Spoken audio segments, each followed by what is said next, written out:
সে যখন মসজিদের দিকে আসা শুরু করে, আল্লাহ সুবহানাহু ওয়া তাআলা তার প্রত্যেক কদমে কদমে একটা করে নেকি লিখে দেন। আর এই নেকিটাকে 7 থেকে 70 গুণ পর্যন্ত আল্লাহ তাআলা বাড়িয়ে দেন। তার প্রত্যেক কদমে কদমে আল্লাহ তাআলা তার আমলনামার পাপের জায়গাগুলো থেকে একটি করে পাপকে কমিয়ে দেন, আর তার মর্যাদাকে আল্লাহ তাআলা জান্নাতে বর্ধিত করে দেন। সুবহানাল্লাহ। কিসের কারণে? মসজিদে আসার কারণে। আপনি যত বড়ই বাড়ির মালিক হন না কেন, আপনার বাড়িটা যত দামি হোক না কেন, আপনার কারখানার দিকে আপনি হেঁটে যান, আপনার ব্যবসা প্রতিষ্ঠানের দিকে আপনি হেসে যান, আপনার নিজ নিজ পেশা শিক্ষার দিকে আপনি হেঁটে যান, কোন জায়গায় এত মর্যাদা পাওয়া যায় না, এত নেকি হেঁটে হেঁটে পাওয়া যায় না যত নেকি মসজিদের উদ্দেশ্যে হাঁটার খাতিরে আল্লাহ তাআলা আপনার আমলনামায় দান করেন। সুবহানাল্লাহ। এই জন্য আল্লাহ সুবহানাহু ওয়া তাআলার নিকট মসজিদ হলো সবচেয়ে উত্তম জায়গা। এরপর মসজিদে জ্ঞান চর্চা। এই মসজিদে আপনি আসবেন, এখানে এসে আপনি বসে আছেন, একটা আয়াত শিখলেন, কেউ আপনাকে একটা আয়াত শেখালো। সহিহ বুখারী প্রথম খণ্ডের 803 নম্বর হাদিস, রাসূলুল্লাহ সাল্লাল্লাহু আলাইহি ওয়াসাল্লাম বলছেন, কেউ যদি একটি আয়াত শিক্ষা করে, এখানে আসলেন, কেউ আপনাকে তারবিয়াত দিল, কোরআনের একটি আয়াত আপনি জ্ঞান অর্জন করলেন, জানলেন, বুঝলেন, শিখলেন। রাসূল সাল্লাল্লাহু আলাইহি ওয়াসাল্লাম বলছেন, একটা লালুট আল্লাহর রাস্তায় কোরবানি করলে যত নেকি হয়, কেবল মসজিদে এসে একটা আয়াত যদি আপনি শিক্ষা গ্রহণ করেন, আপনার আমলনামায় অনুরূপ নেকি লিখে দেওয়া হয়। সুবহানাল্লাহ। এই মসজিদটা কত দামি একটা জায়গা, কত মর্যাদার একটা জায়গা। অন্য বর্ণনায় রাসূলুল্লাহ সাল্লাল্লাহু আলাইহি ওয়াসাল্লাম বলছেন যে জিবরিল আলাইহিস সালাম মুহাম্মদ সাল্লাল্লাহু আলাইহি সাল্লামকে ইসলাম, ঈমান, ইসলাম, ইহসান শিক্ষা দেননি? একদা জিবরিল আলাইহিস সালাম আসলেন, সহিহ বুখারী প্রথম খণ্ড কিতাবুল ঈমানের 50 নম্বর হাদিস। কোথায় জিবরিল এসেছেন? মসজিদে। রাসূল সাল্লাল্লাহু আলাইহি সাল্লামের হাঁটুর সঙ্গে হাঁটু লাগিয়ে দিলেন, হাঁটু লাগিয়ে দিয়ে তাকে জিজ্ঞাসা করছেন যে ঈমান কি? তখন জিবরিল উত্তর দিলেন, রাসূল সাল্লাল্লাহু আলাইহি সাল্লাম উত্তর দিলেন, তখন জিবরিল বললেন যে আপনি সত্য বলেছেন। এরপর বলল যে ইসলাম কি? রাসূল সাল্লাল্লাহু আলাইহি সাল্লাম যখন উত্তর দিলেন, তখন উত্তর শেষে জিবরিল বলতেছেন আপনি সঠিক বললেন। এরপর যখন বলছেন ইহসান কি, যখন উত্তর দিলেন, তখন জিবরিল বললেন আপনি সঠিক বলেছেন। যখন বললেন কিয়ামত কবে হবে, আল্লাহ রাসূল বললেন যে জিজ্ঞাসাকারীর চেয়ে উত্তরদাতা এর চেয়ে বেশি জানে না। যে ব্যক্তি মানুষের সুরত ধরে মুহাম্মদ সাল্লাল্লাহু আলাইহি সাল্লামকে দ্বীন শিখিয়েছে, কোন জায়গায়? মসজিদে। তাহলে এই জায়গাটা হলো ইলম চর্চার, ঈমানের, ইসলামের জ্ঞান অর্জনের প্রাণ কেন্দ্র। এই জন্য এই জায়গার মর্যাদা এত বেশি।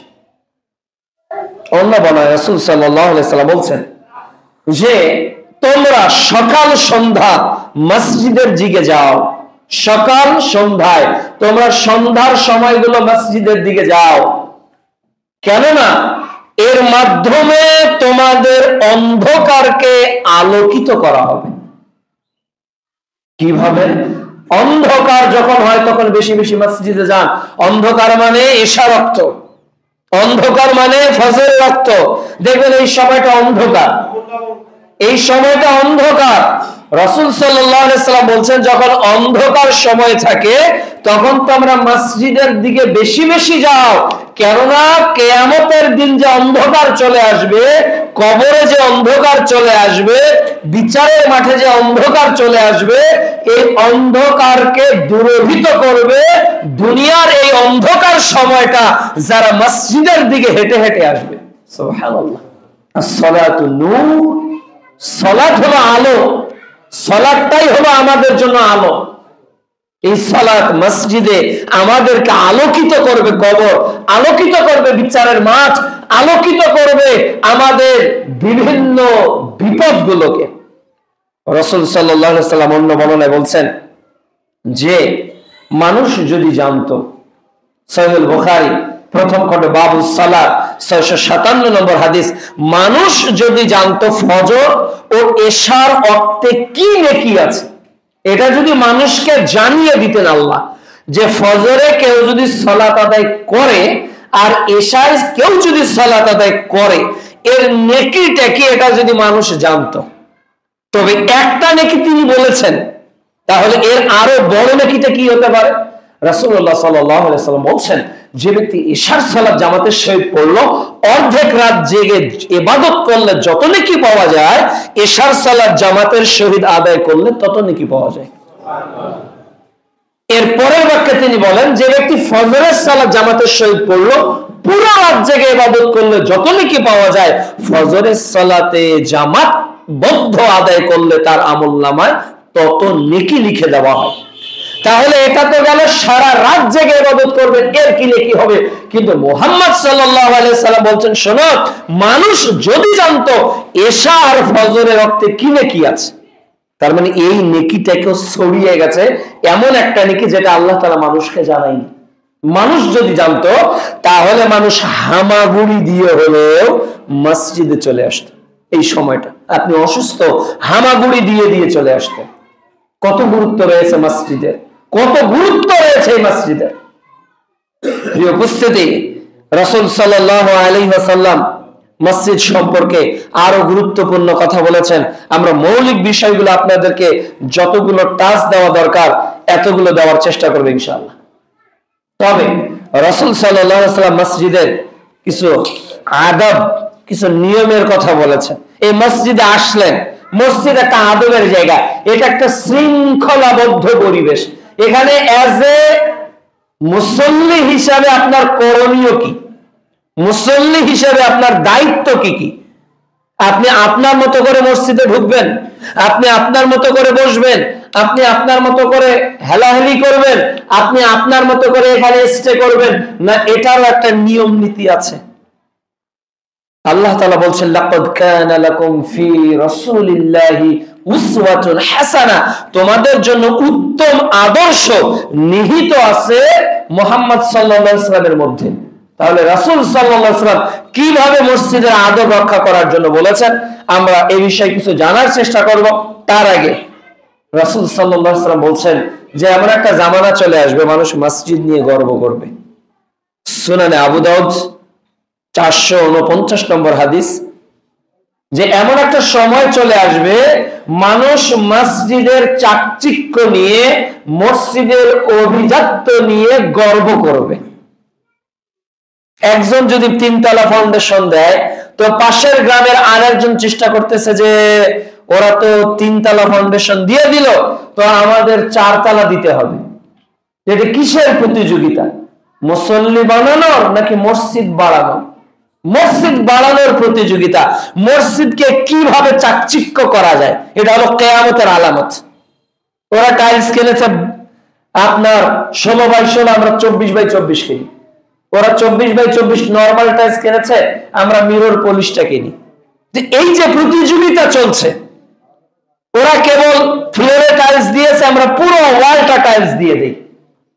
ওরা এই জায়গায় অল্প দামি টাইলস ব্যবহার করেছে, আমরা বেশি ব্যবহার করি। ওদের ফ্যান আছে, আমরা এসি লাগাই। ওদের আজানের ওই মিনারটা হলো আপনার 3 তলা 30 ফিট, আমাদের 50 ফিট হোক, এটা বেড়ে যাবে একটা সময়। এটা হলো কিয়ামতের আলামত।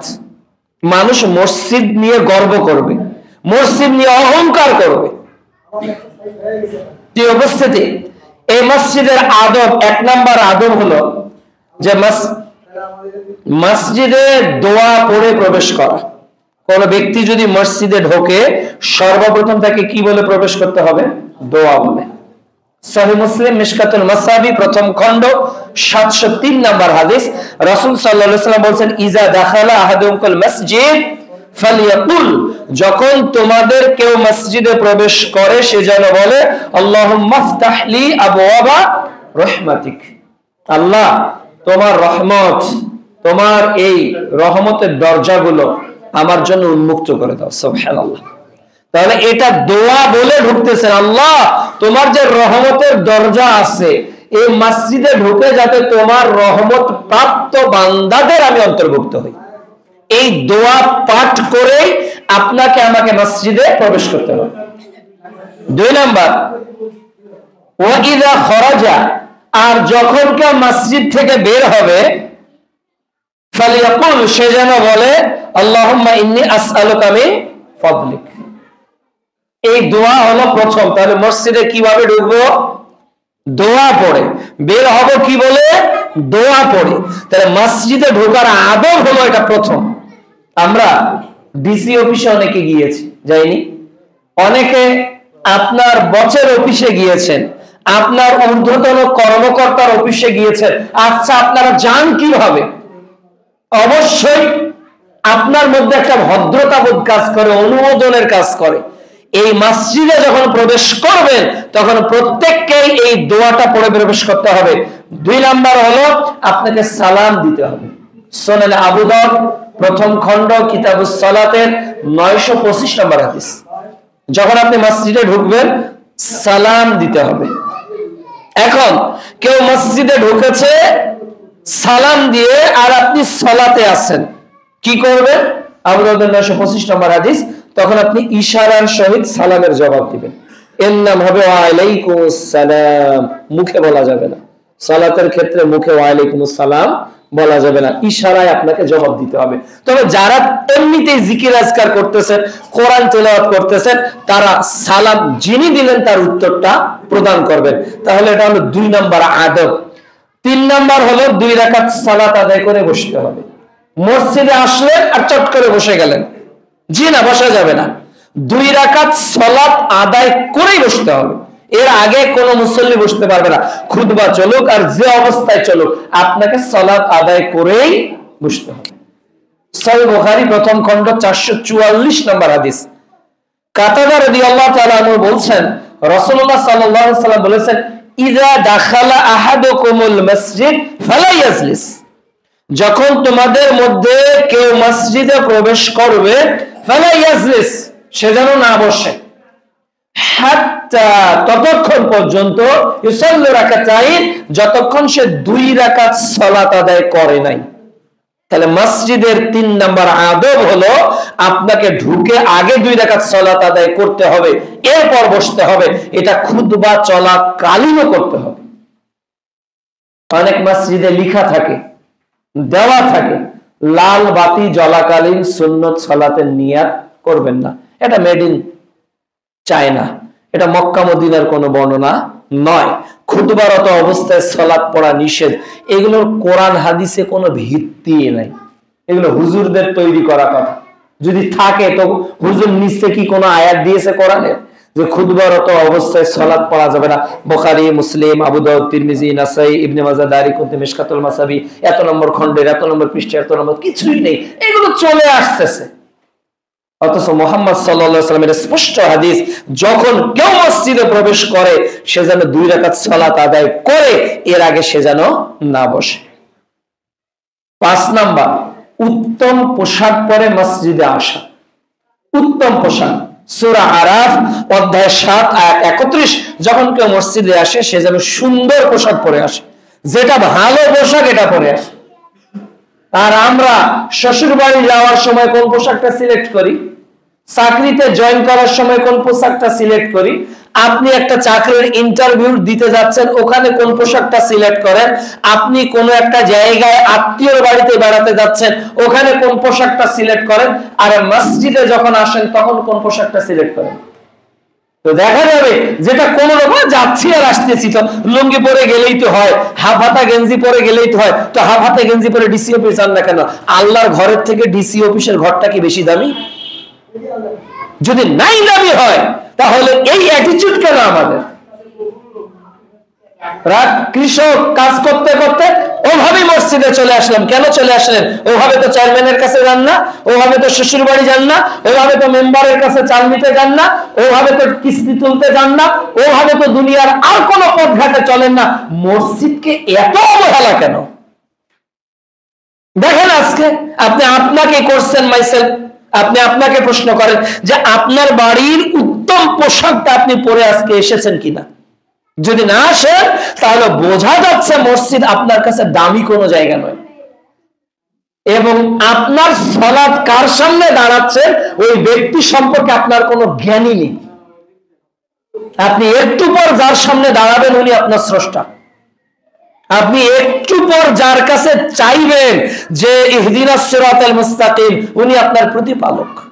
আপনি একটু পর যার প্রশংসা করে বলবেন আলহামদুলিল্লাহি রাব্বিল আলামিন, উনি আপনার সামনে। রাসূল সাল্লাল্লাহু আলাইহি ওয়াসাল্লাম বলেন, সালাতে এমন ভাবে দাঁড়াও যেন তুমি আল্লাহকে দেখছো। আল্লাহকে আপনি দেখছেন, কিভাবে দাঁড়াবেন? আপনি আল্লাহকে দেখছেন, তাহলে আপনার দাঁড়ানো পোশাকটা কেমন হওয়া উচিত ছিল? কেমন হওয়া উচিত ছিল বলেন? উত্তম হওয়া উচিত ছিল না? পোশাকটা সুন্দর হওয়া উচিত ছিল না? তো কেন আজকে শার্ট পরে আসলেন? কেন আসলেন? আপনার বাড়িতে পাঞ্জাবি নেই? যদি থেকে থাকে তাও শার্ট কেন? গেঞ্জি কেন তোমার? গেঞ্জিটা পরে কেন আসলেন? তার মানে মসজিদ আপনার কাছে প্রিয় জায়গা নয়, এটা যে ভিআইপি জায়গা, আমেরিকার হোয়াইট হাউসের থেকে দামি জায়গা হলো মসজিদ। গণভবনের থেকে দামি জায়গা কোনটা? সেটা টিন দিয়ে ঘেরা হোক, সেটা বেড়া দিয়ে ঘেরা হোক, পৃথিবীতে ইট, টিন, সিমেন্ট যা দিয়ে আপনি মসজিদ গেলে, এমন যদি কিছুই দেওয়া না থাকে, ফাঁকা জায়গায় যদি কোনো মসজিদ হয়, ওই মসজিদে উত্তম পোশাক পরে আসতে হবে, এই নির্দেশকে দিয়েছেন আল্লাহ তাআলা দিয়েছে। তা আপনি আপনার মতো চলে আসলেন কেন? তার মানে মসজিদটা আপনার কাছে মূল্যবান কোনো জায়গা নয়। আসলাম 2 রাকাত সালাত আদায় করে যাব, গতানুগতিক নীতি, এই নীতি পরিহার করতে হবে। আগামী দিন থেকে, আগামী ওয়াক্ত থেকে আসরে যখন আসবেন উত্তম পোশাক পরে আসবেন, মাগরিবে যখন আসবেন উত্তম পোশাক পরে আসবেন। আজকে মুসল্লিরা এমন ভাবে দাঁড়ায়, পোশাকের মধ্যে আমাদের কোনো আনুগত্য থাকে না। এরপর 5 নাম্বার হলো ডান পা দিয়ে প্রবেশ করবেন। ডান পা, সহিহ বুখারী প্রথম খণ্ড 426 নম্বর হাদিস। ডান পা। আচ্ছা বলেন তো, আপনার ডান পা দিয়ে কি প্রবেশ করা হয়েছে নাকি স্বাভাবিক গতিতে ঢুকেছে? গুরুত্বহীন ভাবে। এরপর 6 নম্বর হলো মসজিদে কণ্ঠস্বরকে উচ্চ না করা। আবু দাউদ 1332 নম্বর হাদিস এবং বুখারী 470 নম্বর হাদিস। আমরা অনেকে মসজিদকে মাছ বাজার বানিয়ে ফেলি, মাছের বাজার। ওর সঙ্গে কথা বলছে, ও এর সঙ্গে কথা বলছে, একজন কথা বলছে, একজন কথা বলছে, ওকে বলা যাবে এই তুই চুপ কর। এই ওই তুই চুপ কর, এই কথাটাও শরীয়তে বলা বিষয়। এটা হলো এত নীরবতার জায়গা, কেউ কথা বলতে পারবে না, কোন টু সাউন্ড হবে না। বলেছে মুহাম্মদুর রাসূলুল্লাহ সাল্লাল্লাহু আলাইহি ওয়াসাল্লাম, আপনি কথা বলতে পারবেন না। বলতে পারবে এই এদিকে যাও, এই এদিকে যাও, এটা নিষেধ, এটা বলা নিষেধ, এটা বলা যাবে না। একজন কথা বলছে, সে চুপ করো, এ কথা বলা যাবে না, ইশারায় কাজ করতে হবে। এটা অতি পবিত্র একটা জায়গা, অতি ভদ্রতার একটা জায়গা, অতি নমনীয়তার একটা জায়গা। কিন্তু আমাদের মসজিদগুলো আজকে এভাবে নেই। আসরে মুসল্লিরা এসেছে, তো জামাত শুরু হতে এখনো 10 মিনিট বাকি আছে, একজন বলছে জানিস এইটা এইটা, জানিস ওইটা এইটা, নিজেদের মধ্যে কথা বলা শুরু করলো। অথচ মুহাম্মদ সাল্লাল্লাহু আলাইহি ওয়াসাল্লাম বলছেন, কেউ যদি সালাতের নিয়তে মসজিদে এসে 2 রাকাত সালাত আদায় করে বসে যায়, যতক্ষণ জামাত শুরু হয়নি ততক্ষণ ওই লোকটা জামাতের নেকি পেতে থাকবে, নেকি পেতে থাকবে। কোরআন মাজিদ নিয়ে পড়ুন, বইটা নিয়ে পড়ুন, এটা পড়তে হবে, এটাই নিয়ম। না হলে জিকির আজকার করুন, সুবহানাল্লাহ, আলহামদুলিল্লাহ, আল্লাহু আকবার, যে কোনো একটা নিয়ে নিজেকে ব্যস্ত রাখতে হবে।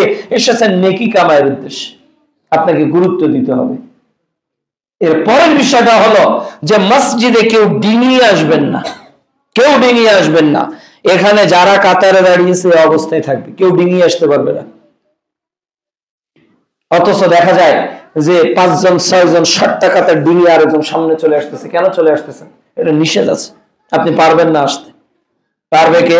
যিনি খতিব, নেতা, যিনি, তিনি ইমামতি করবেন, তেনাকে আসতে হবে। কিন্তু এর বাইরে আপনি সভাপতির দাপটে, সেক্রেটারির দাপটে, জুমার খুতবা শুরু হয়েছে 12:30টায়, আর আপনি একটা এসে মাতাব্বরি করবেন, এই সুযোগ কোরআন হাদিসে নেই। রাজনীতিতে থাকতে পারে, আব্রাহাম লিঙ্কনের বস্তাপতা নোংরা রাজনীতিতে থাকতে পারে, কোরআনে হাদিসে এই নীতি নেই। আপনি পিছনে এসেছেন, লাস্টে বসে থাকতে হবে, আপনি নেতা হলে বসে থাকতে হবে। যত বড় আপনি মেম্বার, চেয়ারম্যান, এমপি, মন্ত্রী হন না কেন, আপনি লাস্টে এসেন, লাস্টে বসবেন। মুসল্লিকে ডিঙিয়ে আপনাকে সামনে আসার কোনো সুযোগ শরীয়তে নেই। কিন্তু আমাদের গতানুগতিক এটা দেখা যায়। আমাদের মসজিদগুলোর চিত্র কিন্তু অনেক ভিন্ন ভিন্ন। দেখুন আমাদের মসজিদে যে সকল আমল আজকে চলছে, এগুলো একটা শরীয়ত সম্মত নয়। এক, মসজিদের নির্দিষ্ট জায়গা বরাদ্দ। জামে মসজিদে এই জায়গায় কে বসবে? সভাপতি। এই জায়গায় কে সেক্রেটারি, এই জায়গায় কে অর্থ সম্পাদক, ওই জায়গায় কে অমুক সম্পাদক, ওই জায়গায় কে মুতল্লি, ওই জায়গায় কে মাতব্বর, থাকে না? এক একজনের জায়নামাজ আবার বেছানো থাকে। এটা হলো একেবারেই নির্লজ্জতা, বেহেয়াপনা। এটা বেহেয়াপনা, নির্লজ্জতা। রাসূল সাল্লাল্লাহু আলাইহি ওয়াসাল্লাম বলছেন যে মানুষ যদি জানতো প্রথম কাতারে কি নেকি আছে, তাহলে মানুষ লটারি করতো, আমি আগে এসেছি, আমি আগে এসেছি। এখন সভাপতির, সেক্রেটারির, মোতাওয়াল্লির, অমুকের তমুকের, নেতা খেতার জায়নামাজ আলাদা। খবরদার, এই জায়নামাজ চলবে না। সবার জায়নামাজ এক হবে। সভাপতিরটা আলাদা কেন, সেক্রেটারিটা আলাদা কেন? মসজিদে কোনো বৈষম্য চলবে না, এখানে সবাই সমান। আপনি কাবা ঘরে যান, বাইতুল্লাহ তাওয়াফ করতেছে, কে মন্ত্রী, কে এমপি, আর কে ঝাড়ুদার, কে চকিদার, ডাজেন্ট ম্যাটার। একজন মুসলমান আর একজন মুসলমানের পাশে দাঁড়িয়ে গেছে। এই যে প্রিয় উপস্থিতি, মসজিদকে দয়া করে রাজনীতির মঞ্চ বানাবেন না, মসজিদকে দয়া করে নিজেদের ক্ষমতার দাপটের জায়গা বানাবেন না। যে আগে আসবে সে আগে বসবে, এটাই নিয়ম। যে আগে আসবে সে আগে বসবে, এটাই শরীয়ত। এরপর মসজিদে লালবাতি জ্বলা নিষেধ। লালবাতি কেন? মসজিদ কোনো ট্রাফিক সিগন্যালের জায়গা নয়, ট্রাফিক সিগন্যালের জায়গা নয়। আল্লাহু আকবার বলে আমি এক রাকাত শুরু করেছি, যখন ইকামত শেষ, ইমাম যখন বলবে আল্লাহু আকবার, আমি রুকুতে থাকলেও রুকু ছেড়ে দিয়ে জামাতে আমাকে অংশগ্রহণ করতে হবে। আমি সেজদায় থাকলেও সেজদাতে আমার জামাতে অংশগ্রহণ করতে হবে। এই ট্রাফিক সিগন্যালের কারণে আমি এক রাকাত সালাত আদায় করতে পারলাম না। আমি যদি এক রাকাত সালাত আদায় করতে পারতাম, অন্তত সূরা ফাতিহা একবার বলতে পারতাম, আর একটা সূরা বলতে পারতাম, একটা রুকু করতে পারতাম, দুইটা সেজদা করতে পারতাম। কিন্তু এই ট্রাফিক সিগন্যালের কারণে মুসলমানদের আমল আজকে বন্ধ হয়ে যাচ্ছে। এগুলো চলবে না। এক রাকাত হলে এক রাকাতই পড়েন, শুধু তাকবীর বেঁধেছেন, আল্লাহুম্মা বাঈদ বাইনি ওয়া বাইনা খাতায়ায়া, এরপরে দেখেন যে আল্লাহু আকবার হয়ে গেছে, আপনি টাইম দেখেননি, তখন ও অবস্থায় ছেড়ে দিয়ে আপনি ইমামতি মুসল্লি অংশগ্রহণ করেন। কিন্তু ট্রাফিক সিগন্যাল মসজিদে দেওয়ার কোনো বিধান শরীয়তে নেই। ইকামত হয়ে গেলে আর কোনো সুন্নত সালাত চলে না, অটোমেটিক চলে আসতে হবে। এরপর মসজিদে আর একটা জিনিস হয়, সেটা হলো মৃত্যুর সংবাদ প্রচার করা হয়। একটি শোক সংবাদ, অমুক গ্রাম নিবাসী, অমুকের দ্বিতীয় ছেলে, অমুকের স্ত্রী, অমুকের মা এত ঘটিকায় চিকিৎসাধীন হঠাৎ অ্যাক্সিডেন্ট মৃত্যু করেছে, মৃত্যুবরণ করেছে। এটা মসজিদে মানে বলাটাই নিষেধ। মৃত্যুর সংবাদের জায়গা মসজিদ নয়। মসজিদ সংবাদের প্রচারের জন্য আল্লাহ রাসূল মসজিদ তৈরি করেননি, মসজিদের মুয়াজ্জিনকে নিয়োগ দেননি। মসজিদ স্রেফ এবং স্রেফ আজানের জন্য। মসজিদ স্রেফ এবং স্রেফ কিসের জন্য? আজানের জন্য। মসজিদ কোন নিয়ম নীতি ব্যক্তি কেন্দ্রিক হবে না, যা হবে কোরআন হাদিস কেন্দ্রিক। কোরআন হাদিসের একটা দলিল বুখারী, মুসলিম, আবু দাউদ, তিরমিজি, নাসাই, ইবনে মাজাহ, এই কোন গ্রন্থে পাবে না। জাল হাদিসে আছে কিনা সন্দেহ, যে এলান দিতে হবে মৃত্যুর সময়। মসজিদে কেন? আল্লাহ রাসূল মসজিদ মৃত্যুর সংবাদ, শোক সংবাদ প্রকাশ করতে নিষেধ করেছেন, প্রচার করতে নিষেধ করেছেন। আর 10 কিলোমিটার 20 কিলোমিটার দূরে মাইকিং চলছে, শুধু মাইকিং চলছে, এটা চলবে না। এরপর হারানো জিনিস, হারানো জিনিস। সহিহ মুসলিম মিশকাতুল মাসাবি 706 নম্বর হাদিস। অনেকের গরু হারায়, ঘোষণা কোথায় দেয় শোনেননি আপনি? ছাগল হারায়, কোথায় সংবাদ দেয়? মসজিদের মাইক। সহিহ মুসলিম 706 নম্বর হাদিস। কেউ যদি হারানো সংবাদ মসজিদে ঘোষণা করে, আল্লাহ রাসূল একটা দোয়া শিখিয়ে দিয়েছেন। সহিহ মুসলিম মিশকাতুল মাসাবি 706 নম্বর হাদিস। যে শুনবেন মাইকিং করতেছে যে আব্দুর রহমানের গরু হারিয়ে গিয়েছে, আল্লাহ রাসূল বলেছেন যে আব্দুর রহমানের জন্য এখন দোয়া করতে হবে, আল্লাহ আব্দুর রহমান যাতে তার গরুকে খুঁজেই না পায়। আল্লাহ রাসূল দোয়া শিখিয়েছে, আপনি দেখেন মিশকাতুল মাসাবি 706 নম্বর হাদিস। যে ব্যক্তি হারানো জিনিসের সংবাদ প্রকাশ করে মসজিদে, দোয়া করতে হবে সে যেন তার হারানো জিনিস খুঁজে না পায়, খুঁজেই না পায়। আর টিকা দিতে এসেছে মসজিদে ঘোষণা করতেছে, অমুক করতে এসেছে মসজিদে ঘোষণা করতেছে, মসজিদকে একেবারে নিজের মতো করে ব্যবহার করতেছে। অথচ মসজিদের যে একটা নিয়ম নীতি আছে, এটা আমরা প্রয়োজন মনে করি না জানার। এরপর মসজিদ কেন্দ্রিক আরো কিছু আমল চলছে। একদিকে মক্কার ছবি, আর একদিকে মদিনার মিনার সামনে লাগানো আছে, একদিকে মক্কা, একদিকে মদিনা। তো যে লোকটা সালাতে দাঁড়িয়েছে, ও আল্লাহু আকবার বলে, যে লোকটা প্রথম কাতারে, ওর দৃষ্টি এইদিকে যাবে কি যাবে না? বলেন যাবে কি যাবে না? যেহেতু প্রথম কাতারে, তার দৃষ্টিতে এই দিকে যাবে। তাহলে এই মক্কা মদিনার মিনার, এই সামনে যে টাইলস, যে ক্যালেন্ডার, যে ছবি থাকে, এগুলো একটাও চলবে না। অন্তত সেজদা লেভেল, একটা মানুষের মাথা লেভেল কিছুই দেখা যাবে না। কেন? আপনি যখন আল্লাহু আকবার বলে সেজদার দিকে তাকাবেন, চোখের একটা ভাসমান অবস্থা দেখবেন, আপনার মাথা লেভেলে সামনে যাবে আবসা আবসা। তখন আপনি এই ছবিটার দিকে হালকা হলেও নজর দিবেন, দিবেনই দিবেন। কিন্তু এক কালার হতে হবে, এক কালার, একেবারে সাদা ফটফটে, কোন ডিজাইনের দরকার নেই, একেবারে সুন্দর কালার, সাদা ফটফটে হবে। আল্লাহু আকবার। তখন দেখবেন যে আপনার মনোযোগটা বেড়ে গেছে। অনেক মসজিদে সালাত আদায় করবেন কি মনোযোগী থাকে না, এগুলো চলবে না। আবার একদিকে আল্লাহ, একদিকে মোহাম্মদ। মোহাম্মদ কে? মোহাম্মদ হলো আল্লাহ। আল্লাহ কে? আল্লাহ হলো মোহাম্মদ। যেই আল্লাহ সেই মোহাম্মদ। নাউযুবিল্লাহ। আল্লাহু আকবার থাকতে পারে, ইয়া আল্লাহ থাকতে পারে, আল্লাহ মোহাম্মদ কেন? আর ওখানে আল্লাহ মোহাম্মদ লাগিয়ে আপনার কি লাভ? আল্লাহ তো আপনার হৃদয়ে থাকবে, ইমান। মোহাম্মদ তো আপনার কর্মে থাকবে, তার সুন্নাত। অনেক মসজিদে একেবারে 99টা আল্লাহর নাম লেখা, অনেক জায়গায় সূরা ইয়াসিন লেখা, সূরা মুলক লেখা, আয়াতুল কুরসি লেখা, একটাও চলবে না। এগুলো কোরআনকে অবমাননা করা। এখানে ময়লা পড়ে, এখানে পাখি পায়খানা করে, এখানে নানা কিছু হয়। ওই টাইলসটা ভেঙে পড়বে, তাহলে কি আয়াতুল কুরসি ভেঙে পড়লো? তাহলে কি আল্লাহ ভেঙে পড়লো? এগুলো হলো অতি ভক্তি। বাংলাদেশের মুসলমানদের আবেগ বেশি, জ্ঞান কম। বাংলাদেশের মুসলমানদের আবেগ বেশি, ধর্মীয় জ্ঞান কম, জানে না হালাল হালালের বিধান, আবেগে দিয়ে দেয়। এটা চলবে না। এরপর আজকে দেখবেন আপনি জায়নামাজ গুলো বাংলাদেশে, আলহামদুলিল্লাহ আপনাদের জায়নামাজ দেখে আমার মনটা ভরে গেল। বাংলাদেশে বেশিরভাগ মসজিদে জায়নামাজ হলো ডিজাইন করা, লাল, নীল, সবুজ, বেগুনি, অনেক কালার। সেজদার জায়গায় দেখবেন যে কালারের পরিমাণটা আরো বেশি, মানে সবগুলোকে এক জায়গায় করেছে। লালটা গিয়ে একত্রিত হয়েছে, নীলটা গিয়ে হয়েছে, সবুজটা গিয়ে হয়েছে। আচ্ছা, সেজদার জায়গায় যখন তাকান, আপনি যে আল্লাহর সামনে দাঁড়িয়েছেন, ওই অনুভূতি থাকে না? কালার হিসাব করেন, দেখবেন যে আপনার এটা বাস্তবতা। আপনার ইমান পুক্ত হতে পারে, আমার ইমান দুর্বল, আমি আমার দুর্বলতা স্বীকার করতেছি। যেখানে ভিন্ন কালার থাকে, ওখানে আগে মনে হয় ওটা লাল কালার, মাইন্ড বলে দিয়েছে এটা লাল কালার, এটা নীল কালার, এটা গম্বুজ, এটা মিনার, এটা বাইতুল্লাহ, এভাবে দেওয়া আছে। আর কাবা ঘরের ছবি দেওয়া আছে। আবার মুসল্লিরা যখন ঘুরে বসে, ওই কাবা ঘরের উপর পাছা দিয়ে বসতেছে। কাবা ঘরকে সম্মান দিলেন, ওর উপর তো পাছা দিয়ে বসলেন, তো সম্মান কিভাবে হলো? এগুলো হলো ধর্মীয় আবেগ, এগুলো করা যাবে না। এরপর মসজিদ কেন্দ্রিক কবর অথবা কবর কেন্দ্রিক মসজিদ কোনটাই চলবে না।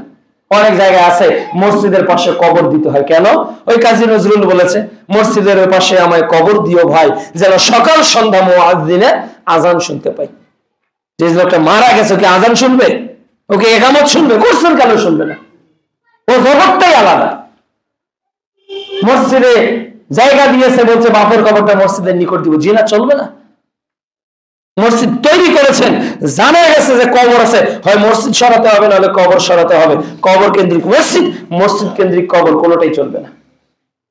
এরপর সম্মানিত উপস্থিতি, আর একটা বিষয় দেখা যায় যে মসজিদে বিভিন্ন ক্যালেন্ডার ঝুলানো থাকে, বিশেষ করে ব্যাংকের ক্যালেন্ডার, সুদী ব্যাংকের, অনেক ব্যাংকের, অনেক সুদী ব্যাংকের ক্যালেন্ডার। বাংলাদেশে এমন কোন ব্যাংক নেই যেটাতে সুদ নেই। তার মানে মসজিদে কোনো ব্যাংকের ক্যালেন্ডার ঝোলানো যাবে না, কোনোদিনও যাবে না, কোনোদিনও যাবে না ব্যাংকের ক্যালেন্ডার ঝোলানো। কিন্তু আমরা ঝুলিয়ে দিচ্ছি, ঝুলিয়ে দিচ্ছি। কেন দিচ্ছেন? তার মানে আপনি মসজিদে বলতেছেন, ইমাম সাহেব সালাত আদায়ে কোরআন তেলাওয়াত করতেছি, ইয়া আইয়ুহাল্লাযীনা আমানু তাকুল্লাহ ওয়া যারু মা বাকিয়া মিনার রিবা, কোরআনের আয়াত পড়লো, সূরা বাকারার 278 নম্বর আয়াত পড়লো। ইমাম সাহেব কি বললো? হে ঈমানদারেরা, আল্লাহকে ভয় করো, সুদের যা আছে ছেড়ে দাও। আর ওই মসজিদ কমিটির সভাপতি হলো সুদখোর, আর সুদী ব্যাংকে চাকরি করে, সে ক্যালেন্ডার দিয়েছে, তারটা মসজিদে লটকাতে হবে। সুদী ব্যাংকের ক্যালেন্ডার মসজিদে ঝোলানো তো দূরের কথা, ওটা দিয়ে প্রসাব করার পর কুলুপ নেওয়া জায়েজ হবে না। ওটা এমনিতেই ফেলে দিবেন, ওটা এমনিতেই ফেলে দিবেন। যে সুদ খায়, যে সুদ দেয়, যে সুদ লিখে, যে সুদ সাক্ষী থাকে, উভয় সমান পাপী। কত পাপী? মুহাম্মদ সাল্লাল্লাহু আলাইহি ওয়াসাল্লাম বলেন, কেউ যদি 1 দিরহাম সুদ খায়, সে যেন 36 বার জিনার পাপ করলো। রাসূল সাল্লাল্লাহু আলাইহি ওয়াসাল্লাম বলছেন সুদের পাপের 70টি স্তর রয়েছে, সবচেয়ে নিম্ন স্তর হলো নিজের মায়ের সাথে জিনা করা। আর সবার উপরের পাপটা হলো আল্লাহ এবং তার রাসূলের সঙ্গে যুদ্ধ ঘোষণা করা। কেন মসজিদে ইন্স্যুরেন্সের, কেন মসজিদে জনতা ব্যাংকের, রূপালী ব্যাংকের, পূবালী ব্যাংকের ক্যালেন্ডার ঝোলানো থাকবে? হয় ক্যালেন্ডার ইসলামিক রাখেন, না হলে কোনো ক্যালেন্ডারই রাখার দরকার নেই। আর ক্যালেন্ডার রাখলে সামনে রাখবেন না, ডানে বামে, না হলে পিছনে রাখবেন। এরপর সম্মানিত উপস্থিতি, আমাদের মসজিদ কমিটি আসলে কেমন হওয়া দরকার, কিভাবে মসজিদ পরিচালনা করা দরকার? এক, আদর্শ ও যোগ্য কমিটি। আল্লাহ রাব্বুল আলামিন বলছেন সূরা তওবা অধ্যায় 9 আয়াত 18 যে ইন্নামা ইয়া'মুরু মাসাজিদাল্লাহি, আল্লাহর মসজিদ তারাই আবাদ করবে মান আমানা বিল্লাহ, যারা আল্লাহকে বিশ্বাস করে, ওয়াল ইয়াউমিল আখির, যারা পরকালকে বিশ্বাস করে। তিন, ওয়া আকামাস সালাহ, যারা সালাত কায়েম করে, ওয়া আতাজ যাকাত, আর যারা যাকাত প্রদান করে, ওয়ালাম ইয়াখশা ইল্লাল্লাহ, আর যারা আল্লাহ ছাড়া কাউকে ভয় করে না। তাহলে 5টা গুণ পাওয়া গেল। 1, আল্লাহর প্রতি ঈমান। 2, পরকালের প্রতি ঈমান। 3, সালাত আদায়। 4, যাকাত প্রদান। 5, আল্লাহ ছাড়া কাউকে ভয় করা যাবে না। তাহলে প্রথম মসজিদ কমিটির বৈশিষ্ট্য হলো ঈমানদার, মুত্তাকি, তাকওয়াশীল হতে হবে। একটা ভ্যান চালক মসজিদ কমিটির সভাপতি হতে পারে, একটা অটো চালক হতে পারে যদি তার তাকওয়া ঠিক থাকে। যে লোক মসজিদে ফজরই আসে না, খুঁজেই পাওয়া যায় না ফজরের সাথে, ও মসজিদের সেক্রেটারি সভাপতি হয় কোন অধিকার বলে? টাকার অধিকার বলে? তো টাকা তো কারণেরও ছিল। ক্ষমতার বলে? ক্ষমতা তো ফেরাউনের ছিল। সে কেন? যে 5 ওয়াক্ত সালাত আদায় করে না, যার মুখে দাড়ি নেই, যার স্ত্রী বেপরদায় চলে, যার বাড়িতে ডিসলাইন আছে, যে হারাম খাবারের সঙ্গে জড়িত, তাকে মসজিদ কমিটিতে রাখাই উচিত না। ভ্যান চালক মসজিদ কমিটির দায়িত্ব পালন করবে, রিক্সা চালক করবে, অটো চালক করবে, তাকে দাপট হয়েছে তাই সেক্রেটারি বানিয়েছে। জিনা, হারামখোর, সুদখোর, চুয়ানিখোর, জুয়াখোর, এরা কখনো মসজিদ কমিটির দায়িত্ব পেতে পারে না। তাদের কারণে আজকে খতিবরা ভালোভাবে খুতবা দিতেও পারে না।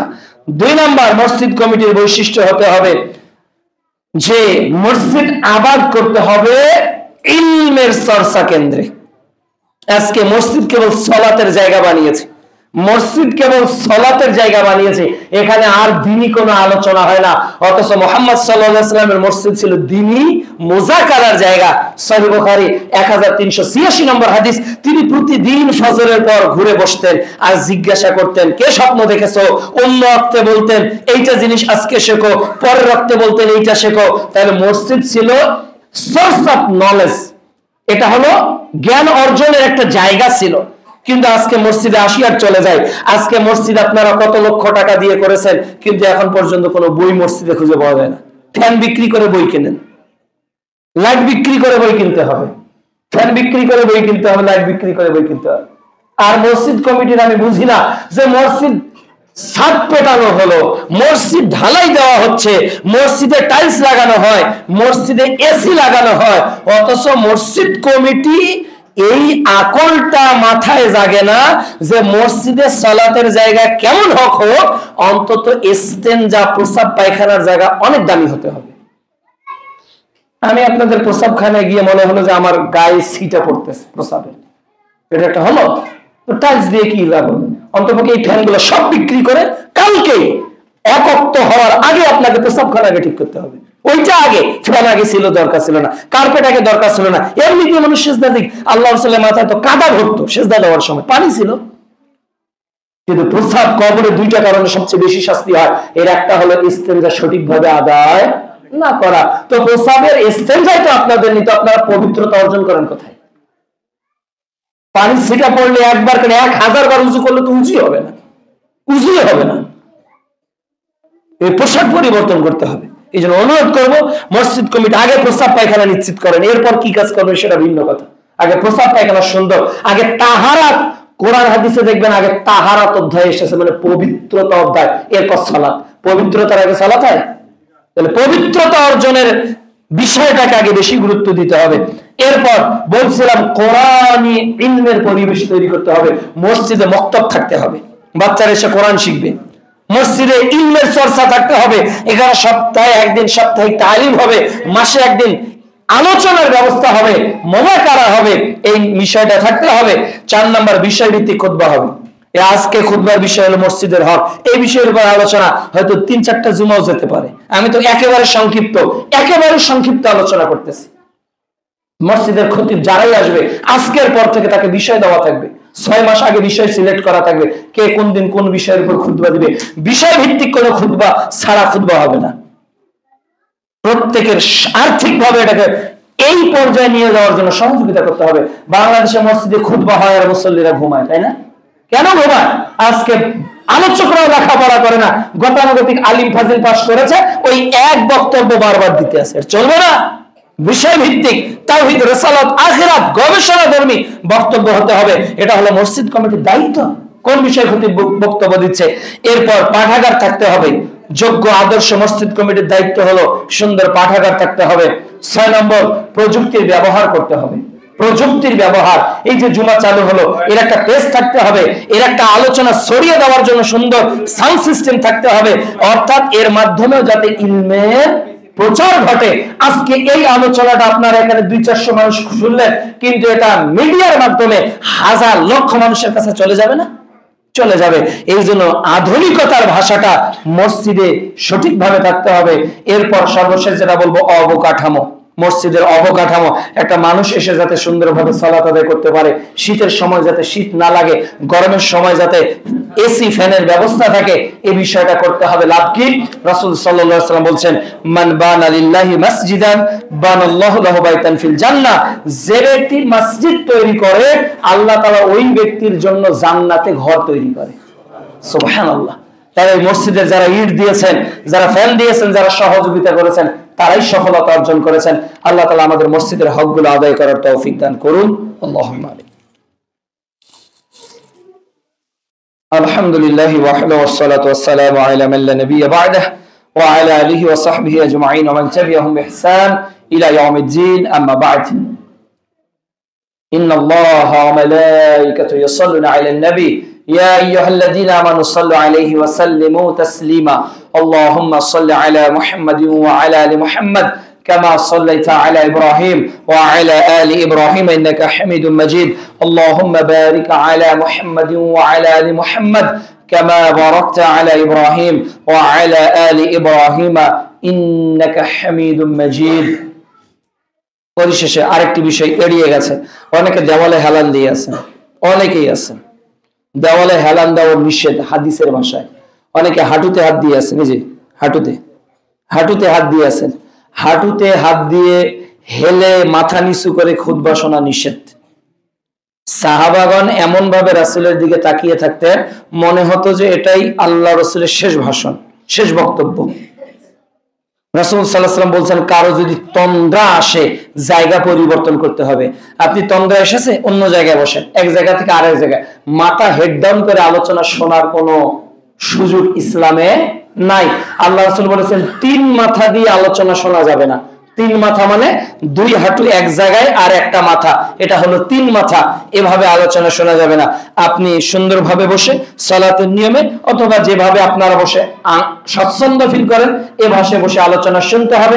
তবে কেউ যদি অসুস্থ থাকে সে হেলান দিতে পারবে, কেউ যদি রোগী থাকে লা ইয়াকাল্লিফুল্লাহু নাফসান, আল্লাহ মানুষের সাধ্যের অতিরিক্ত কোনো বোঝা চাপিয়ে দেন না। আল্লাহ তাআলা যেন আজকের এই জুমার খুতবা থেকে যতগুলো মসজিদ কেন্দ্রিক হক আদায় আমরা আলোচনা করলাম, আল্লাহ তাআলা যেন আমাদের মেনে চলার তৌফিক দান করেন। আল্লাহ আজকে জামে মসজিদকে তুমি ইলমের মারকাজ হিসেবে কবুল করে নাও। আল্লাহ এই মসজিদে যারা জমি দিয়ে, অর্থ দিয়ে, সময় দিয়ে যে যোগ্য কমিটি মসজিদকে আজকে এত দূর সুন্দর একটা জায়গায় নিয়ে এসেছে, আল্লাহ এই মসজিদ কমিটিকে আপনি কবুল করে নেন। আল্লাহ এই এলাকার যাদের সহযোগিতায় মসজিদ এত দূর এসেছে, আল্লাহ প্রত্যেককেই আপনি জান্নাতে একটি করে ঘর দান করেন। আল্লাহ আমাদেরকে 5 ওয়াক্ত মুসল্লি হিসেবে কবুল করেন। আল্লাহ আমাদেরকে আযান হওয়ার আগে মসজিদে আসার তৌফিক দান করেন। প্রথম ব্যক্তি উট কোরবানির নেকি পাবে, দ্বিতীয় ব্যক্তি আপনার গরু কোরবানির নেকি পাবে। এই জন্য নেকির প্রতিযোগিতা করেন, কিন্তু বাংলাদেশে প্রথম, দ্বিতীয়, তৃতীয় কাতারে দেখবেন যুবক খুঁজে পাওয়া যায় না। ওরা মিরপুরের গেট ভেঙে স্টেডিয়াম দখল করার জন্য প্রস্তুত আছে, কিন্তু মসজিদের প্রথম কাতারে ওরা আসতে রাজি নয়। পাবজি, ফ্রি ফায়ার, দাবা, ক্যারমবোর্ড নিয়ে ওরা ওদের সময় অতিবাহিত করতেছে। এই জন্য বাপকে বলবো ছেলেকে নিয়ে আসবেন, নাতিকে নিয়ে আসবেন, একেবারে সকাল সকাল মসজিদে নিয়ে আসবেন। আজান যখন হয় তার আগে আসবেন। একামতের সময় এসে নেকি হারিয়ে ফেলবেন। কাজেই যথাসময় মসজিদে এসে মসজিদের আদব গুলো রক্ষা করবেন। আল্লাহ তুমি তৌফিক দান করো। আল্লাহ এখনো হেলে আছেন কেন? এখনো কেন? আমি আলোচনা করতেছি, এরপরেও কিন্তু অনেক মানুষ কথা বলেছেন। আমরা কিন্তু এগুলো অপছন্দ করি। মসজিদে আমি হাদিস আল্লাহ রাসূলের শোনালাম, এরপর আপনি কথা বলেন। আপনার কথা কি রাসূলের চেয়ে বেশি দামি আপনি মনে করতেছেন এখন? তাহলে আপনি কথা বলছেন কেন ডানজন বামজনের সঙ্গে? কেন কথা বলছেন? একেবারেই সাইলেন্স থাকতে হবে। কথা তো আমার বাধ্যতা কওনা করার সম্পত্তি হলে আপনি মানতেও পারতেন, টয়লেটে ফেলে দিতে পারতেন, কিন্তু কথা তো আল্লাহ রাসূলের। আপনার যত কথা বাইরে বলবেন, ইশারায় বলবেন। কথা বলতে আল্লাহ রাসূল নিষেধ করেছেন। আমি তো করিনি ভাই, যে আপনি এত মানতেছেন না। কথা তো আমার না, আমি অনুবাদ করে আপনাকে শোনালাম। আমি অনুবাদক, আদেশদাতাকে মুহাম্মদ সাল্লাল্লাহু আলাইহি ওয়াসাল্লাম। তাহলে আদেশদাতা মুহাম্মদ সাল্লাল্লাহু আলাইহি ওয়াসাল্লাম, আপনি আল্লাহ রাসূলের আদেশকে অমান্য করতেছেন কেন? এই গানে চাও, বানো যাও, এই কথা বলো না, এই কথা বলতে আল্লাহ রাসূল নিষেধ করেছেন। একেবারে চুপটি মেরে থাকতে হবে, ওটা খতিবের দায়িত্ব। এই কথা বন্ধ করো, এটা খতিব বলবে। আল্লাহ তুমি আমাদেরকে নীতি অনুসরণ করার তৌফিক দান করো। আজকের এই জামে মসজিদকে তুমি কবুল করো। সুবহানাকাল্লাহুম্মা ওয়া বিহামদিকা আশহাদু আল্লা ইলাহা ইল্লা আনতা আস্তাগফিরুকা ওয়া আতুবু ইলাইক। আমরা কাতারবদ্ধ হয়ে সালাতের জন্য প্রস্তুতি গ্রহণ করি।